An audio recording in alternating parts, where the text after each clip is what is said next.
që në momentin që pushteti politik kontrollohet nga kryetari i saj, i cili është dhe kryeministri i vendit, që në momentin kur brenda Partisë Socialiste nuk ka më zgjedhje, që në momentin kur institucionet demokratike kanë ekzistuar së pushuari, atëherë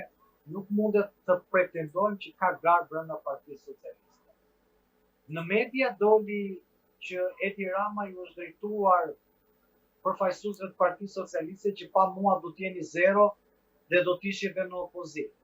Realisht, ka thënë një të vërtet, edhe pse kjo nuk qëndron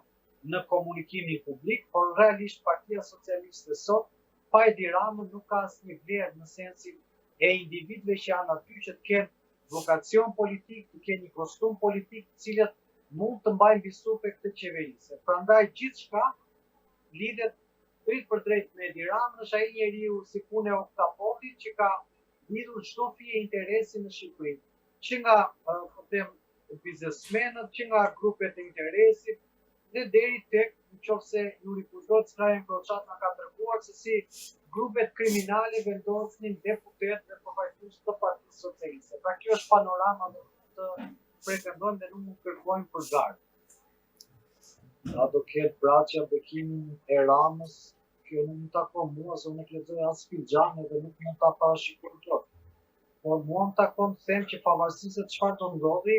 zoti Braçi nuk ka asnjë fuqi për të gestionuar dhe për të imponuar zotit Rama në këto momente. Nëse ne zotin Braçi e zhveshim nga kostumi politik i Partisë Socialiste, zoti Braçi nuk ka lënë asnjë shenjë në opinionin publik. Pra, zoti Braçi ka qenë zvëns kryeministër i Edi Ramës,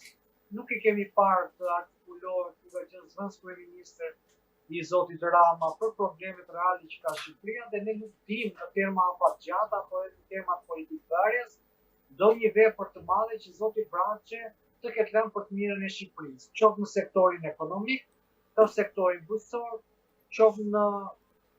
sektorin e zhvillimit pra infrastrukturor, nuk di që të ketë lënë ndonjë shenjë apo të ketë hedhur ndonjë drap ide për diçka që Shqipëria do të kishte mjaft vlerë.